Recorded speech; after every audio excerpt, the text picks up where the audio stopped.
Double engine दोगुनी रफ्तार से पीछे धकेलता हुआ नजर आ रहा है। माननीय रेल मंत्री जी जो कि उड़ीसा नवीन बाबू के सपोर्ट से आज केंद्र में मंत्री बने हैं, आप फ्राइट कॉरिडोर की बात करते हैं ताकि यहाँ कोल और मिनरल आसानी से गुजरात चले जाए। उड़ीसा हर साल 30,000 करोड़ रुपए का रेवेन्यू रेलवे को देता है और करीब 15,000 करोड़ रुपए का प्रॉफिट सुनिश्चित करता है। इसलिए यह कोई दया नहीं, ये उड़ीसा का अधिकार है सर। उड़ीसा के लोग को उम्मीद थी कि जिस राज्य को नवीन बाबू के नेतृत्व में लगातार आगे बढ़ाने का चल रहा था, वह तथाकथित डबल इंजन सरकार में अधिक गति से प्रगति करेगा।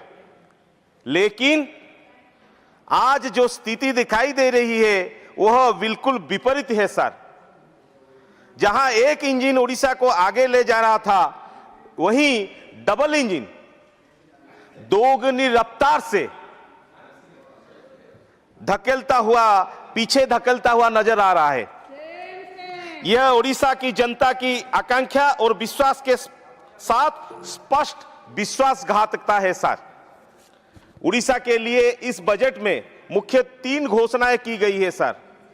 Rare earth corridor, national waterway, turtle eco trail. प्रश्न यह है, क्या ये वास्तव में विकास के प्रतीक है या केवल संसाधनों के सिस्टमेटिक एक्सप्लोटेशन के टूल्स है सर? रेयर अर्थ कॉरिडोर को ट्रांसफॉर्मेशनल बताया जा रहा है, लेकिन सच्चाई यह है कि उड़ीसा ने अपनी खनिज संपदा से देश के इंडस्ट्रियल ग्रोथ को शक्ति दे रही है और बदले में डिस्प्लेसमेंट, पॉल्यूशन और एनवायरमेंटल डिग्रेडेशन झेल रहा है सर। यदि मिनरल बाहर जाते रहेंगे और यहां डाउनस्ट्रीम इंडस्ट्री नहीं लगेगा तो एम्प्लॉयमेंट कैसे बढ़ेगा सर? कोल रॉयल्टी 2012 से स्थिर है, 14 वर्ष में एक बार भी संशोधन नहीं हुआ है।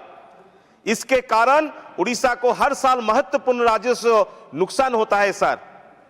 नेशनल वाटरवे की बात करने से पहले सरकार को हमारे नदियों, विशेषकर महानदी की वास्तव स्थिति को दृष्टि डालना चाहिए। जल विवाद आज भी जारी है सर, जबकि स्थिति ट्रिपल इंजन सरकार की है। छत्तीसगढ़ में वही सरकार, उड़ीसा में वही सरकार और केंद्र में भी वही सरकार है सर। फिर भी उड़ीसा की जनता को कोई राहत नहीं मिल रही है। जब नदी ही संकट में है तो ऐसे अनाउंसमेंट सॉल्यूशन के ज्यादा दिखावा लगता है सर। माननीय रेल मंत्री जी जो कि उड़ीसा नवीन बाबू के सपोर्ट से आज केंद्र में मंत्री बने हैं, 10,000 करोड़ रुपए दिए गए बोल रहे हैं उड़ीसा को। महोदय, मैं कुछ तथ्य रखना चाहूंगा। उड़ीसा में 3 रेलवे जोन है, east coast railway, south eastern railway, south east central railway. East coast railway का ऑपरेटिंग रेशियो 47% है, यानी कि 100 रुपए कमाने के लिए 47 रुपए खर्चा होता है। उसी तरह से इसके विपरीत नेशनल एवरेज 107 रुपए है, खर्चा 100 रुपए कमाने के है। उड़ीसा हर साल 30,000 करोड़ रुपए का रेवेन्यू रेलवे को देता है और करीब 15,000 करोड़ रुपए का प्रॉफिट सुनिश्चित करता है। इसलिए यह कोई दया नहीं, ये उड़ीसा का अधिकार है सर। सवाल यह है कि लॉस मेकिंग स्टेट को 20-30 गुना ज्यादा दे रहे हैं, प्रॉफिट मेकिंग उड़ीसा को आवंटन इतना कम क्यों है सर? उड़ीसा ड्रेन वेल्थ का सामना कर रहा है।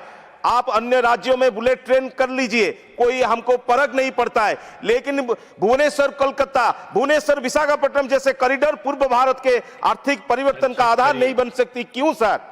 आप फ्राइट कॉरिडोर की बात करते हैं ताकि यहां कोल और मिनरल आसानी से गुजरात चले जाए, लेकिन मैं स्पष्ट कहना चाहता हूं, अब उड़ीसा के लोगों को और मिसलीड नहीं किया जा सकता। सब लोग समझ गए हैं कि डबल इंजन सरकार दिशा नहीं दिखाता है, विनाश के ओर ले जा रहा है। माननीय सभापति महोदय, यह केवल बजट का प्रश्न नहीं है, यह आर्थिक न्याय का प्रश्न है और उड़ीसा स्पेशल स्टेट कैटेगरी के लिए आज भी इंतजार कर रहा है। जय जगन्नाथ, वंदे उत्कल जननी।